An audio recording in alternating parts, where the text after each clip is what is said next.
Hello guys, welcome back to my channel Talks with Wings. So let's talk about this apprentice thing.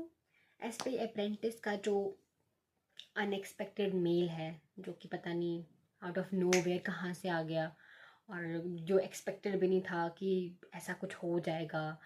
तो मेरे को तो बिल्कुल expected नहीं था और मैं तो 2-3 दिन से इस मेल को मैंने पढ़ा भी नहीं था। मुझे लगा था ये मतलब फेक है या फिर मैंने तो देखा भी नहीं था इस मेल को।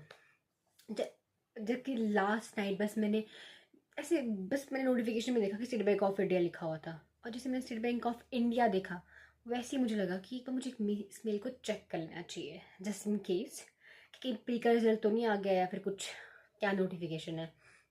मैं मेल पे गई, फिर मैंने वहाँ जाके देखा कि ये अप्रेंटिस का वो ऑफर लेटर टाइप है और ये डॉक्यूमेंट वेरिफिकेशन के लिए जिन्होंने बताया हुआ है कि हाँ ऐसे ऐसे ये डॉक्यूमेंट्स चाहिए आपके। और फिर उन्होंने फिर मेडिकल का जो फॉर्मेट है वो भी मेल पे भेज रखा था। और हाँ मैं ऑनलाइन क्लासेस भी लगा दी थी उन्होंने 20 से ऑनलाइन ट्रेनिंग समथिंग 20 to 29 के बीच में। और मैं ऐसी थी कि ये सब हो रहा है अभी अभी क्योंकि मैं तो 2 दिन से मैंने तो चेक भी नहीं किया था। 20 से 29 लगी थी और आज तो 22 है। सो मैंने डॉक्यूमेंट्स का देखा तो जो पहला था करेक्टर सर्टिफिकेट जो मेरे पास नहीं था। तो फिर मैंने सोचा कि इसको अब बनवाना है। तो मतलब मैं आपको प्रोसेस बता देती हूँ कि मैंने कैसे बनाया, होप इट हेल्प्स।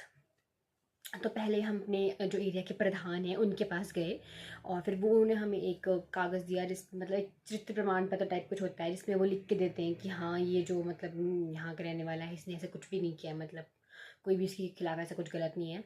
और फिर जो है वो जो हमें पेपर देते हैं वो आपकी जो नियरेस्ट पुलिस स्टेशन है आप वहाँ पे जाओ और फिर उनसे वेरीफाई करवाओ। फिर वो आपको ओवरऑल आपका चेक करते हैं कि आपका कोई क्रिमिनल तो रिकॉर्ड तो नहीं है, फिर आपने कुछ किया तो नहीं। अगर आपने कुछ नहीं किया और आप क्लियर हैं तो वैसे भी आपको वो बहुत जल्दी आपकी रिपोर्ट बना देंगे और आपको लिख के दे देंगे। फिर आपको उसको लेके लोक मित्र के अंदर जाना है और फिर वहाँ पे आपको अपनी जो एप्लीकेशन है सर्टिफिकेट की वो लोक मित्र में वो खुद करके दे देंगे और फिर आपका 2 से ढाई घंटे के बीच में ही आपका जो सर्टिफिकेट है वो आपके पास आ जाएगा। दूसरा था मेरा मेडिकल सर्टिफिकेट का। तो मेरे यहीं पे पास में सिविल हॉस्पिटल है तो मैं वहाँ पे गई और मैंने अपना वो जो है पहले तो इतनी भीड़ थी वहाँ पे, भाई इतना मैं एग्जॉस्ट हुई हूँ ना, आज पूरा दिन इतना एग्जॉस्ट हुई हूँ। इतनी वहाँ पे भीड़ थी मतलब कि वहाँ पे जो लोग थे तो मतलब कि जैसे ओपी डॉक्टर होता है ना तो उसके पास जाने के लिए ही मतलब जाने के लिए इतनी भीड़ थी कि वहाँ इतनी देर तक 1 घंटे 1.5 घंटे में खड़ी रही वहीं पे, सिर्फ खड़ना ही पड़ा लाइन में। और तब जाके नंबर आया, फिर डॉक्टर ने कुछ टेस्ट जो भी थे उसमें मैंशन वो लिखे और फिर उन्होंने कहा कि ये सब आप करवा लो, आज तो नहीं हो पाएगा, अब आप मंडे को आना। और फिर मैंने उनका कि एक्सरे अभी आप करवा लो।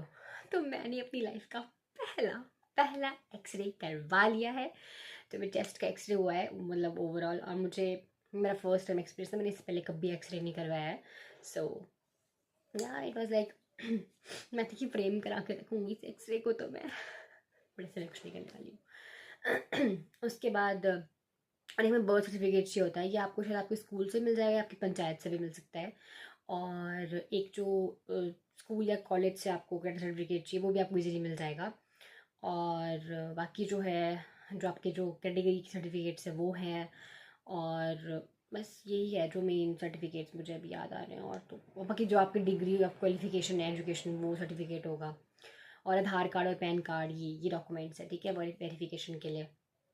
सो ये तो आज का दिन तो मेरा इतना ज़्यादा हो गया और मैं ऐसी हूँ कि अभी एस पी क्लर्क मीन्स आने वाला है। प्री का रिजल्ट अभी नहीं आया लेकिन अभी ये सब क्यों होना है, मतलब 10 अप्रैल के बाद होता तो अच्छा होता, मतलब इतनी प्रॉब्लम नहीं होती, इतनी दिक्कत नहीं होती, कितनी ईजिली सब कुछ हो जाता। बट नहीं, इनको तो अभी ये सब करना है तो अब क्या कर सकते हैं। सो डॉक्यूमेंट वेरिफिकेशन क्योंकि 26 है, कहीं को 27 है, मेरी 27 है शायद। और अभी कुछ लोगों का तो मंडे को S B I P O का एग्ज़ाम भी है। सो ऑल द बेस्ट जिनका भी है और जिनको भी एस बी आई अप्रेंटिस का भी मिली है ये अपॉर्चुनिटी। देखो बुरी अपॉर्चुनिटी तो नहीं है, अगर देखो कुछ नहीं है तो बेटर ही कुछ होता है। तो 1 साल का ही मिल रहा है या फिर चाहे आपका कॉन्ट्रैक्ट पे जो भी है ये तो, बट फिर भी स्टिल आपको 15,000 पर मंथ मिलेगा तो it's like a good opportunity, मतलब ऐसे घर बैठने से तो अच्छा ही है। सो बाकी एस बी आई क्लर्क का तो रिजल्ट आया नहीं है, hoping for the best and I hope कि अच्छा हो, प्री निकले और मैं अभी मेंस का पढ़ रही हूँ अभी, लेकिन ये जो मेरा पूरा शेड्यूल अब ख़राब हो चुका है, पूरा पूरा का पूरा, और अब तो पढ़ने का पूरा वो हिल गया है। मतलब मेरा, मैं तो जैसे मैंने मेल देखा, मैं तो ऐसी थी कि मैं पहले तो मुझे लगा कि फेक ही मेल है, मतलब मैंने गूगल पे सर्च करा जाकर कि रियल है कि फेक है। फिर बाद में हाँ एक वीडियो देखी मैंने कि नहीं, ये है, एक्चुअल है, ये फेक नहीं है। फिर मैंने चेक करा। सो ये था मेरा ओवरऑल आज का दिन, जो कि पूरी तरह से बिना पढ़े मैंने गंवा दिया है, और जो कि अभी मेंस के टाइम पे तो बिल्कुल भी अच्छा नहीं है तो ऐसा टाइम वेस्ट करना। बट अब मैं क्या ही कर सकती हूँ, अब मुझे तो अभी अपना आइज़ का चेकअप करवाना है। सो क्योंकि मुझे स्पेक्स लगी है, सो मेरे को अपना अपना आइज़ का चेकअप करवाना है अभी। मतलब मुझे तो ओवरऑल बहुत कुछ करने को है, और मुझे भी मंडे को शायद जाना पड़ेगा दोबारा से, और ये सब प्रोसेस कंप्लीट करनी पड़ेगी। बट ये बहुत ही अनएक्सपेक्टेड था इस बे अप्रेंटिस, मैंने तो सोचा भी नहीं था, क्योंकि मैंने एक साल पहले एग्ज़ाम दिया था और इन्होंने शायद वेटिंग लिस्ट वालों को किया है, तो अब पता नहीं इन्होंने क्या किया है। बट जो भी है, एकदम से document verification out of nowhere आ गया, तो ये एक अनएक्सपेक्टेड था। बट चलो, जो होता है अच्छे के लिए होता है। Hoping for the best and all the best, and thank you for watching this video. Bye bye.